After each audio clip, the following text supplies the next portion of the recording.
आज हमारा topic start हो रहा है बेटा cash flow statement, which is the last chapter of part B of accountancy syllabus. This chapter is generally treated as an easy chapter. ये easy तभी है जब आप डेली के जो रूल्स हैं उन्हें आप डेली रूटीन में ही रिवाइज करते रहें. बहुत ज़्यादा रूल्स डेली नहीं पढ़ाए जाते, लेकिन जितने डेली पढ़ाए जाते हैं उन सब रूल्स को आपको स्टडी करना पड़ेगा. डेली के डेली आपको स्टडी करना पड़ेगा और which will not be a difficult task, और ये चैप्टर आपके लिए ईजी बन जाएगा. तो चलिए इसके मीनिंग की तरफ चलते हैं. Cash flow statement, cash flow statement, इसमें एक तो कैश वर्ड यूज हुआ बेटा, एक फ्लो यूज हुआ. स्टेटमेंट तो यह है ही, यानी कि ऐसा लगता है कि it is a statement, it is a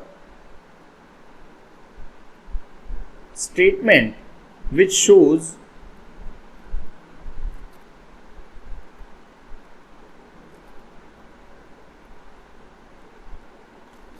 the flow of cash, the flow of cash, statement flow cash.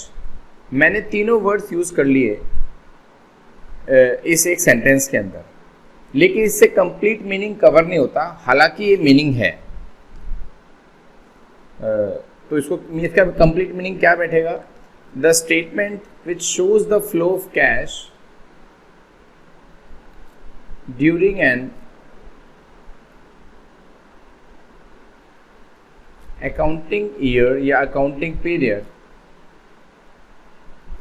is known as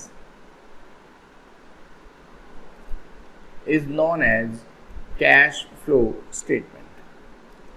यानी कि ऐसा स्टेटमेंट जो एक ड्यूरेशन में या एक पर्टिकुलर अकाउंटिंग ईयर के अंदर कैश का फ्लो बताता है. अब यहाँ पर दो स्पेशल बात आती है, एक तो कैश ना, और एक फ्लो. फ्लो का मतलब तो हो गया आना या जाना, यानी कि या तो कैश का इनफ्लो है या कैश का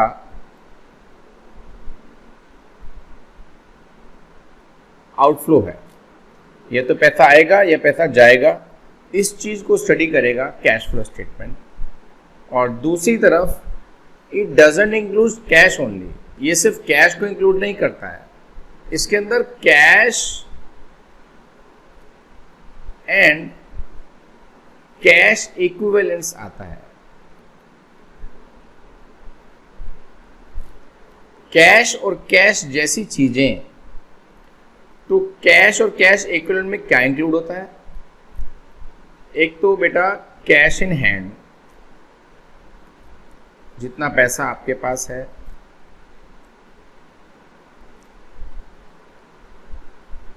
कैश एट बैंक,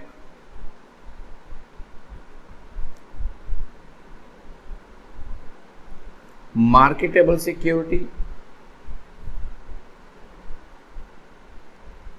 यानी कि ऐसी जगह पर आपने पैसा इन्वेस्ट कर रखा है जिसको आप मार्केट पीरियड के अंदर उनको बेच सकें, वेरी शॉर्ट पीरियड में वो पैसा आपको रिकवर हो जाए. Cash in hand, cash at bank, marketable security and short term investment. Short term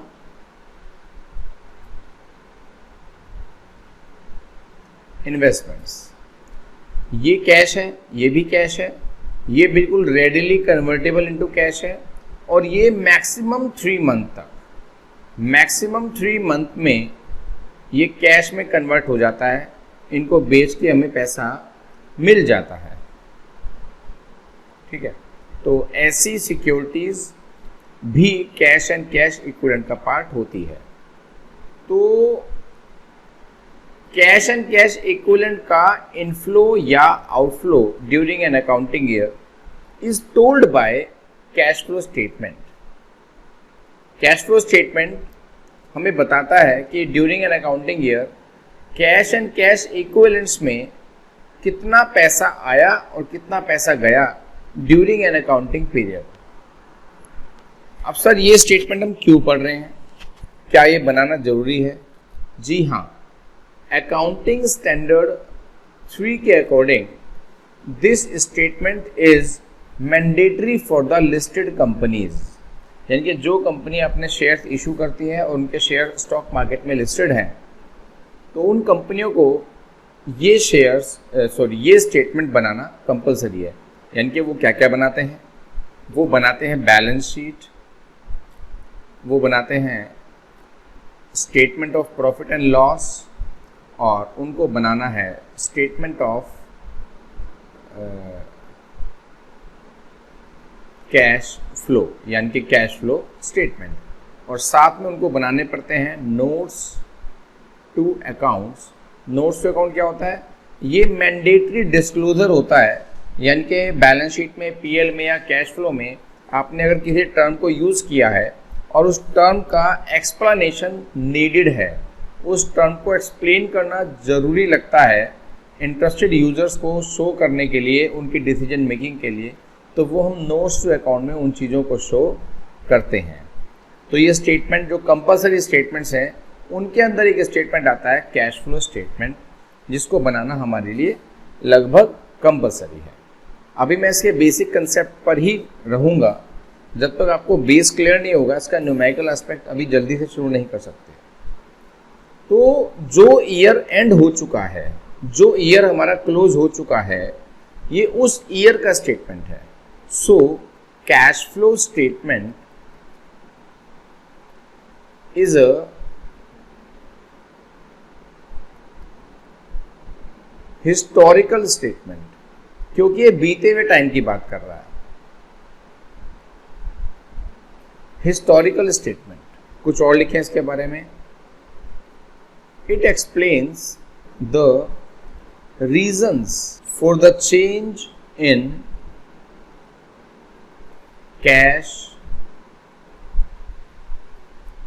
and cash equivalent position of the firm. एक फर्म का कैश और कैश इक्विवेलेंट में जितना भी चेंज हुआ, वो चेंज क्यों हुआ, उन रीजंस को एक्सप्लोर करता है ये कैश फ्लो स्टेटमेंट। तो जितनी चीज़ों से कैश या कैश इक्विवेलेंट्स, जितनी चीज़ों से कैश एंड कैश इक्विवेलेंट्स हमारे बिजनेस के अंदर, हमारा ये बिजनेस है, इसको बिजनेस की शेप दे देते हैं। हमारे बिजनेस में जितना कैश आ रहा है दैट इज कॉल्ड इनफ्लो, और जितना कैश हमारे बिजनेस में से जा रहा है दैट इज कॉल्ड आउटफ्लो। तो इस इनफ्लो आउटफ्लो की ही study cash and cash equivalents, cash flow statement के अंदर होती है। जैसा कि मैंने पहले बताया आपको कि कैश फ्लो स्टेटमेंट बनाना मैंडेटरी है according to accounting standard 3 AS3, और AS3 बाद में रिवाइज भी हुआ था, तो AS3 रिवाइज्ड इसको बोलेंगे। According to AS3 revise, flow of cash and cash equivalent is divided into 3 categories. 3 category में डिवाइड हो गया।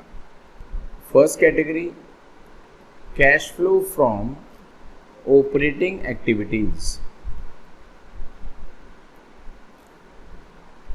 Second category cash flow from investing activities. इनकी डिटेल मैं आपको दूंगा।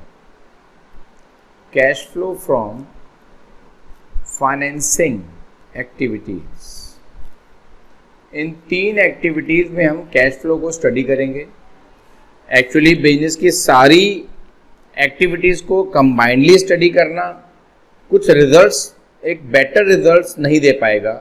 तो बिजनेस के कैश के फ्लो को एनालिटिकली अगर आपको स्टडी करना है कि इनके कौन सी एक्टिविटी में कैश का इनफ्लो आउटफ्लो ज़्यादा हुआ, कौन सी एक्टिविटी में कैश का इनफ्लो आउटफ्लो कम हुआ, तो उस एनालिटिकल स्टडी को करने के लिए हमने बिजनेस की जो 3 मेन एक्टिविटीज़ हैं उसमें हमने कैश के फ्लो को डिवाइड कर दिया। तो S3 के अकॉर्डिंग वो 3 कैटेगरी हो गई, operating, investing and financing activities. अब हम इनकी डिटेल पढ़ेंगे।